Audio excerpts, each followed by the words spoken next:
አይምሰልህ። ከባሰ ማንም ሰው ሲበቃው ይበቃዋል። ምንም ነገር ምንድነው መቻል አለ። መቻቻል አሁን ካለ የሚሉ ሰዎች አሉ። ግን መቻቻል ነው ትክክለኛው ሂደት። መቻቻል ማለት አንተ ልትግል ትችላለህ፣ ባለቤት ቀዝቀዝ ትላለች። ባለቤት ስትግል አንተ ቀዝቀዝ ትላለህ።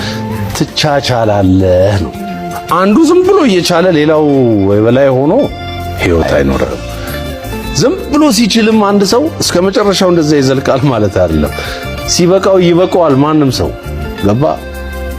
ስለዚህ የሰው አይን ነው። የሰው አይን ምን እኔ ቤት ገብቶ ማን የጋበዘው ሰው እኔ ቤት እንዲገባ እንዴት ይሆናል? የሰው አይን መጥቶ እንዴት የኔን ቤት እንትን ያፈርሰዋል? እኔ እኮ ትዳሬን ብዬ እኮ ቤተሰቦቼን ትቻለሁኝ አይደል? እህቴ ስትዋረድ ስትሰደብ እኔ ትዳሬን መርጬ ትዳሬን ይዣለሁ። ይሄ መስዋዕትነት ብዙ መስዋዕትነት ከፍዬ አቁሜዋለሁ፣ አኑሬዋለሁ ይሄን ትዳር። ማንንም የውጪ ሰው ተጠያቂ ላደርግ አልችልም። ማንንም። ስለዚህ ራሴውን በራሴ ነው የምትለው። እኛው ነን። ዋው